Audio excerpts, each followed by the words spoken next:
The battle between white supremacy, the Confederacy, and history led to 3 Democratic senators walking out of a committee hearing this week. That and much, much more on this week's edition of the Powell Press. This week began on Monday evening as I attended the West Palm Beach City Commission meeting, where myself, along with several others, received recognition for Black History Month. I was recognized by Mayor Keith James for the contributions that I have made to the state of Florida, and I was so excited to receive this award along with people like Saya Baker Barnes, Judge Cunningham, Mr. Eric Kelly, Eminence, and so many more. What a week it was to begin this 5th week of legislative session. Now, the week in Tallahassee began with a meeting of the Senate Ethics and Elections Committee, along with the confirmation of more than 30 gubernatorial appointees to various boards and commissions, and the subject of Senate confirmation. Now, this jam-packed agenda started the day on Tuesday, when I had the pleasure of presenting not 1, not 2, but 3 of my bills in committee, and all of which passed by a unanimous vote. Here's a snapshot. We passed Senate Bill 776, Temporary Cash Assistance Eligibility, which revises certain eligibility requirements for temporary cash assistance. Specifically, it states that individuals who may not be denied these benefits solely based on a felony drug conviction if they are victims of human trafficking.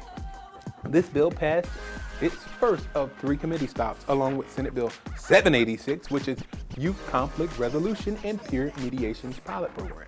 Now, the purpose of this program is to reduce juvenile violence by providing students with skills for peaceful conflict resolution.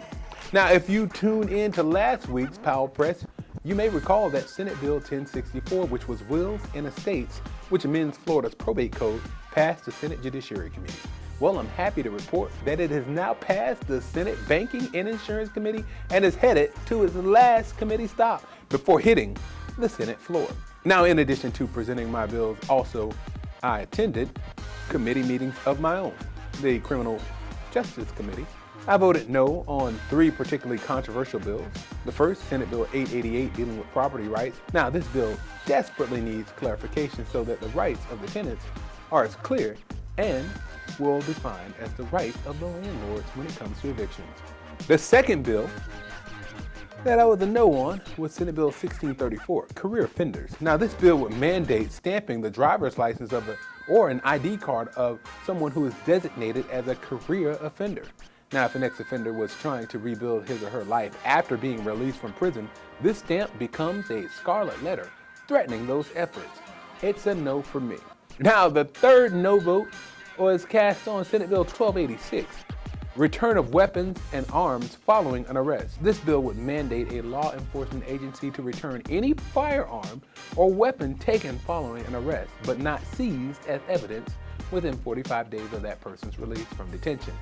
Currently, the law allows law enforcement to retain custody of all weapons, firearms, and incidents to an arrest until after the trial of the arrested individual has been resolved. On Tuesday afternoon, I had the opportunity to meet with a group of moms from the Central Florida area who came to Tallahassee as a part of Autism Day at the Capitol. This group was advocating on behalf of Senate Bill 864, which is autism training for law enforcement officers and correctional officers. And that bill went on to pass through the Senate Appropriations Committee on Criminal and Civil Justice, which I briefly chaired on Thursday. Now, there were also meetings with constituents from Palm Beach County who are members of Florida Rising, which is an advocacy group for social justice, as well as the Florida Association of Criminal Defense Attorneys, and representatives from the Children's Advocacy Centers who were at the Capitol for their Legislative Advocacy Day. Sadly, on Tuesday, it did not end on a high note. One supporter actually claimed that this bill was needed as a means to stop a cultural war against white society. This bill was highly controversial. It highlights the recent marches and protests in Florida primarily targeted on Confederate monuments and relics of hateful and divisive past incidents. These monuments do not celebrate our triumphs as a nation. Instead, they remind us of a war that's fought to maintain the chains of human bondage.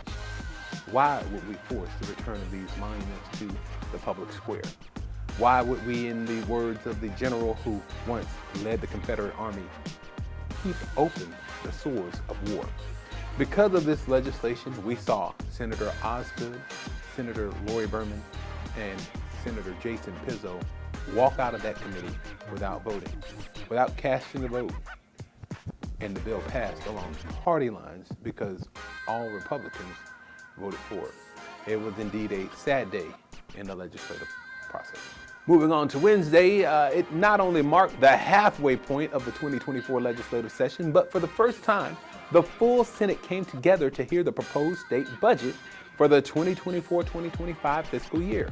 Now, the full vote came on Thursday, and the budget is now poised for conference committees in which the Senate and the House will hash out any remaining differences between their respective spending plans.